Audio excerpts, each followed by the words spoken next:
नाम एमपी थे, नाम प्रधानमंत्री थे, नाम मुख्यमंत्री थे, लेकिन दोनों के दोनों सदनों में वो कानून वापस करने पड़े, प्रधानमंत्री को मानना पड़ा। 58,000 से ज्यादा व्यक्तियों के ऊपर मुकदमे दर्ज थे, 302 तक के वो कैंसिल करवा दिया। राकेश टिकैत ने मीडिया के माध्यम से सरपंचों का समर्थन किया था। गुरनाम सिंह की बात करो तो आप इसके अंदर भी आ रहे थे। गुरनाम सिंह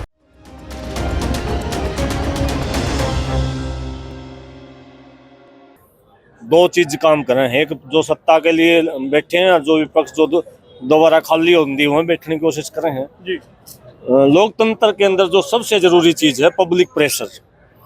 लोकतंत्र ये क्या हुआ है कि लोगों का राज है, जनता का ही राज है, जनता ही सरकार है।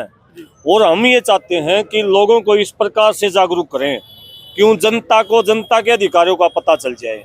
अगर विकास जी, मेरा सवाल सीधा सपाट सा है, उसी सीधा सा जवाब दीजिए।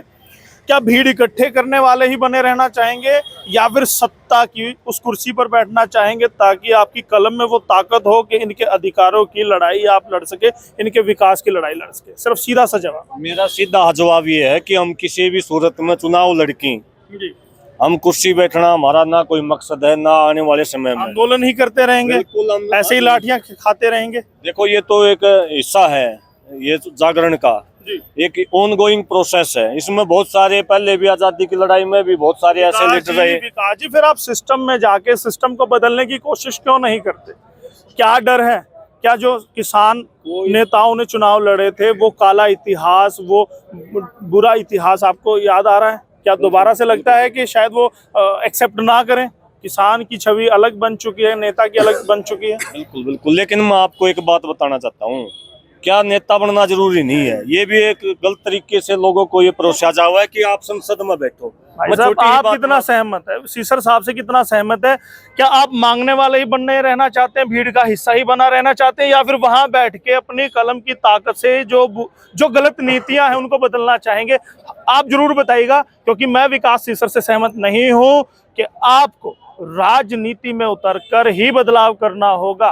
केजरीवाल जी अगर आपकी तरह सोचते जी, मैं आपको बताना चाहूंगा 3 कृषि कानून वापस करवाए हमने सड़क के ऊपर बैठ के। नाम एमपी थे, नाम प्रधानमंत्री थे, नाम मुख्यमंत्री थे, लेकिन दोनों के दोनों सदनों में वो कानून वापस करने पड़े, प्रधानमंत्री को मानना पड़ा जी। उसके बाद हमने जितने हमारे ऊपर मुकदमे दर्ज थे, 58,000 से ज्यादा व्यक्तियों के ऊपर मुकदमे दर्ज थे जी, 302 तक के वो कैंसिल करवा दिया हमने। इसी में खुश हैं? देखो इसी में खुश हैं? मुझे सीधा बताइए, आप किसान नेता हैं, असली नेता। दोबारा से मेरी बात कहना चाहूंगा कि लोकतंत्र के अंदर लोगों का राज है। जिस दिन लोग ये समझ गए, इन सरपंचों के साथ 50,000 व्यक्ति यहाँ खड़े कर दो, इन एमपी एमएलए की जरूरत नहीं है, यहाँ के बैठेंगे, मुख्यमंत्री भी यहाँ के बैठेगा। जब भी जनता के सिर इकट्ठे होंगे, संगे शक्ति कलयुग में एक ही शक्ति काम करेगी, संगठन।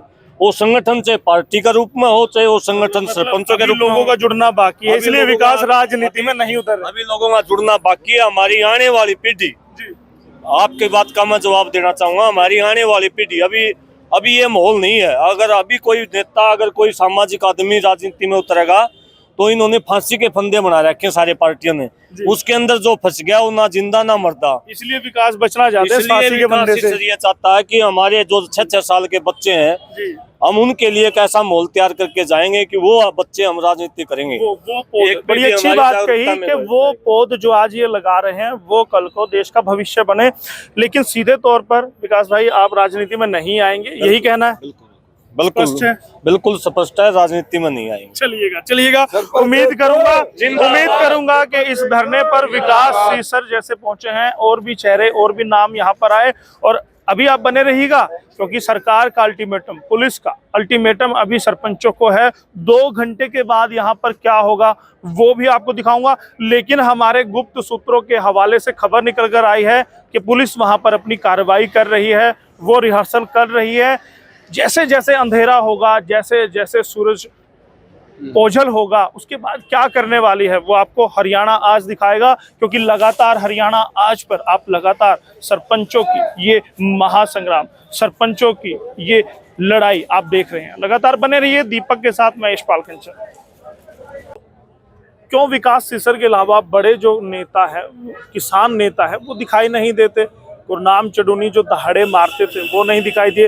राकेश टिकैत तक शायद ये खबरें नहीं पहुंची कि हरियाणा के सरपंचों को कितनी आंदोलन करना पड़ रहा है, कितने लाठियां खानी पड़ रही है, वो यहाँ तक नहीं पहुंचे। इस पर आप क्या कहेंगे? देखिए, आपने अगर राकेश टिकैत को सुना तो जींद में हमारी रैली थी, वहाँ खुले मंच पर हमने समर्थन कराया था। राकेश टिकैत ने मीडिया के माध्यम से सरपंचों का समर्थन कराया था। गुरनाम सिंह की बात करें तो आप इसके अंदर भी आ रहे थे, गुरनाम सिंह और तमाम जो बाकी बचे हुए नेता हैं, संयुक्त किसान मोर्चा के जितने भी नेता हैं, अगर आगे आने वाले दिनों में सरपंच अगर कोई कॉल देते हैं तो उसमें आप देखोगे कि पूरा का पूरा संयुक्त किसान मोर्चा इस आंदोलन में शामिल होगा। क्योंकि ये गांव देहात को बचाने की लड़ाई है। गांव देहात नहीं बचेगा तो किसान मजदूर कहाँ बचेगा? विकास भाई, मेरा सवाल, जब मैंने ये वीडियो शुरू किया मैंने तब भी कहा था कि यहाँ पर आप कंधे से कंधा मिलाकर लड़ाई लड़ने पहुंचे हैं, या फिर जो रणनीति आपने वहां पर बॉर्डर पर दिखाई थी 13 महीने में केंद्र सरकार को घुटने टिकाए, वो रणनीति सरपंचों के साथ साझा करने आए हैं? देखिए, दोनों बात है जी।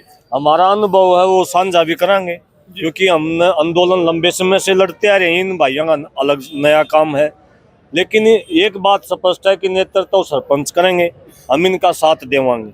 कंधे से कंधा मिला के जो भी इनके आदेश होंगे उन आदेशों की पालना करेंगे। एक सिपाही के तौर पर आए हम, या नेता के तौर पर शामिल नहीं हुए।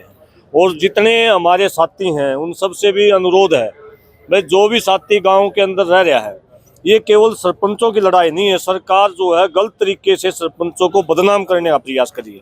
अब सरकार के लोग ये कर रहे हैं तो भ्रष्टाचार करने खातर पैसे मांग रहे हैं। इनने 1-1, 2-2 करोड़ रुपये गाँव में खर्च कर दिए चुनाव में। अगर कोई सरपंच चुनाव जीतने खातर कोई लड़ाई लड़े है, अगर कोई पैसा खर्च कर रहा है, मैं गांव से बिलोंग करूं, मैं दावे के साथ कहता हूं, गांव में एक ही चीज की लड़ाई है, मान सम्मान की लड़ाई। और मान सम्मान पाने खातर अगर कोई सामाजिक व्यक्ति कोई सामाजिक कार्य पहले करवा दे, मान लिया गाड़ पक्की करवानी है, खर्चे हो जाए उसमें, पंचायती काम होते हैं, जिमणे होते हैं, भंडारे होते हैं, स्कूलों में भी दान दिए जाते हैं, वो चलता है। विकास भाई, एक बड़ा चेहरा विकास सीसर आज है, पूरी दुनिया में जाने जाते हैं, पूरे देश में जाने जाते हैं। हरियाणा में बच्चा बच्चा जानता है किसान आंदोलन के बाद। क्या उसके बाद अब उम्मीद की जाए कि 2024 में विकास सीसर अपने विधानसभा क्षेत्र से चुनाव लड़ेंगे?